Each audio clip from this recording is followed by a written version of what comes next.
भाई यार, कामसूत्र में गो बिटवीन यानी दूध का दूसरा काम सुनकर तुम बोलोगे यार ये तो बहुत स्मार्ट है। एक तरफ पति की कमजोरियां बताना, दूसरी तरफ उस पुरुष की तारीफ करना, और ये सब इतने कैलकुलेटेड तरीके से है दोस्तों कि वो स्त्री खुद सोचने लगे। तो गो बिटवीन यानी कि दूध का काम यही नहीं रुकता, वो उस स्त्री को पति की कमजोरियां बताती है, उसके पैशन की कमजोरी बताती है, उसकी जेलसी के बारे में बताती है, उसकी रोगरी यानी चालाकी के बारे में, उसकी इनग्रेटिट्यूड यानी कि एहसान फरामोशी, उसकी डलनेस उबाऊपन, उसकी मीनीनेस यानी कंजूसी के बारे में बताती है दोस्तों। और सबसे इंपॉर्टेंट, वो उस फॉल्ट पर सबसे ज्यादा जोर देती है जो उस स्त्री को सबसे ज्यादा इफेक्ट करती हो।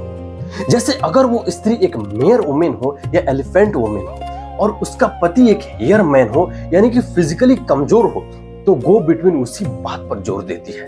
आज के जमाने में हर रिश्ते में एक वीक पॉइंट होता है दोस्तों, और जो उस वीक पॉइंट को आइडेंटिफाई कर ले वो आसानी से इन्फ्लुएंस कर सकता है। और फिर जब उसका विश्वास और अफेक्शन बढ़ जाए तो गो बिटवीन उस पुरुष की बात करती है। ये कहती है कि सुनो, वो सुंदर महिला, एक अच्छे परिवार का ये युवक तुम्हें देखकर पागल हो गया है। ये बेचारा जो स्वभाव से बहुत टेंडर और कोमल है, पहले कभी इस तरह डिस्ट्रेस नहीं हुआ, और बहुत संभव है कि वो इस तकलीफ में सुकुम्ब हो जाए और मृत्यु का दर्द झेले।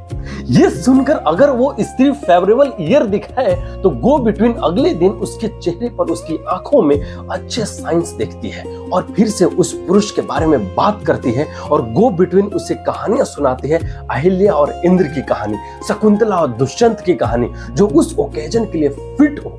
वो उस पुरुष के लव और ओबीडियंस के बारे में बताती है दोस्तों, उसके टैलेंट्स के बारे में बताती है दोस्तों, कामसूत्र के 64 आर्ट्स, उसके स्किल के बारे में बताती है, उसके अच्छे लुक्स के बारे में बताती है और उसके तारीफ करती है। चाहे ये सब पूरी तरह से सच हो या ना हो, लेकिन उसका है कि उसका माइंड को किसी भी तरह से जीतना है।